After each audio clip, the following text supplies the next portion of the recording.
Hello दोस्तों, नमस्कार, प्रणाम। अपने यूट्यूब चैनल पर आप सभी का स्वागत करती हूँ। आज आप लोग के बीच बहुत प्यारा, बहुत मज़ेदार कहारवा नाच गीत लेके आए हैं दोस्तों। देखिए, अभी गेहूँ धान बोने का सीज़न आ गया, तो किसानी का दिन आ गया है। तो एक नई नवेली दुल्हन है, उनके पिया परदेश गए हुए हैं। तो क्या कर रही हैं? बैठी हैं और सोच रही हैं। गीत के माध्यम से आप सबको सुनाते हैं। बहुत ही प्यारा गीत है, बहुत सुंदर। आशा करते हैं ये गीत आप सबको बहुत पसंद आएगा। और गीत पसंद आया तो चैनल को लाइक शेयर सब्सक्राइब करना। जो लोग चैनल पे नए हों, चैनल को सब्सक्राइब कर लेना, ताकि आप सब तक नया नया वीडियो पहुंचता रहे। और फुल वॉच करके वीडियो का आनंद लेंगे तो ही वीडियो का आनंद आएगा। आधा अधूरा में छोड़ेंगे तो वीडियो का बिल्कुल भी आनंद नहीं आएगा। आइए गीत को सुनाते हैं। आई गे किसानी धान बाटी परेशानी, पिया विदेशवा गईले ना, पिया विदेशवा गईले ना, नाही भेजेल संदेशवा, पिया विदेशवा गईले ना, नाही भेजेल संदेशवा, पिया विदेशवा गईले ना। आई गे किसानी धान बाटी परेशानी, पिया विदेशवा गईले ना, पिया विदेशवा गईले ना, नाही भेजेला संदेशवा, पिया विदेशवा गईले ना, नाही भेजेले संदेशवा, पिया विदेशवा गईले ना।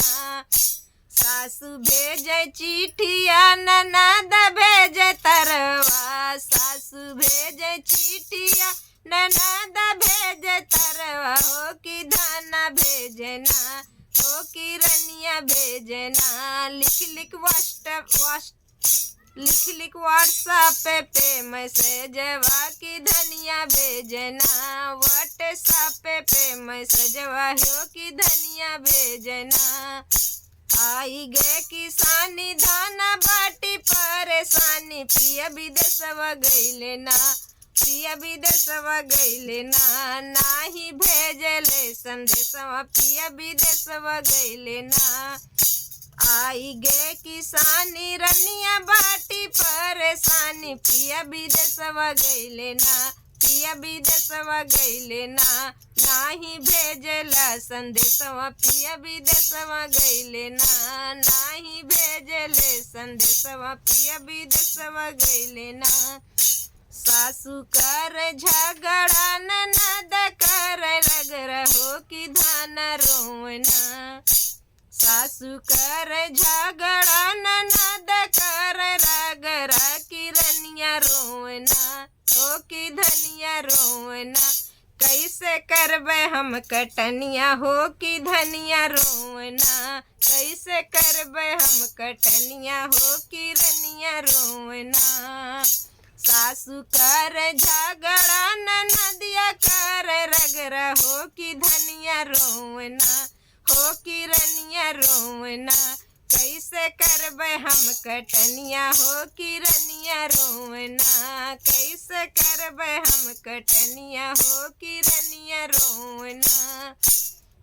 आई गे किसानी धान बाटी परेशानी, हो कि पियवा गईले ना, हो कि रजऊ गईले ना, गईले विदेशवा कि रजऊ गईले ना। आई गे किसानी धान बाटी परेशानी, पिया विदेशवा गईले ना, हो परदेशवा गईले ना, नाही भेजला संदेशवा, पिया विदेशवा गईले ना, नाही भेजले संदेशवा, पिया विदेशवा गईले ना।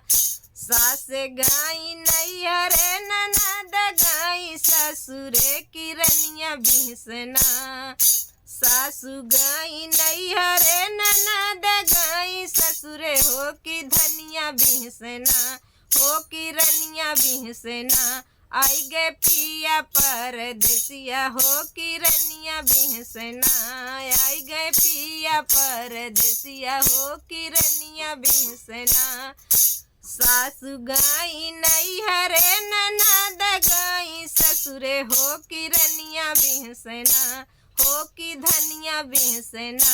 आए पिया परदेसिया हो कि धनिया बिहसना, आए पिया परदेसिया हो कि रनिया बिहसना, मिलके करब हम किसानी हो कि रनिया बिहसना, मिलके करब हम कटनिया हो कि रनिया बिहसना।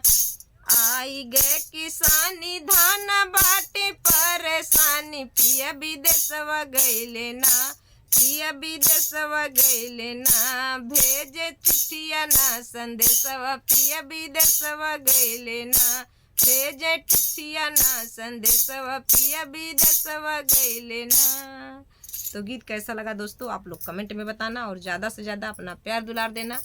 मिलते हैं नेक्स्ट वीडियो में, तब तक के नमस्कार, प्रणाम।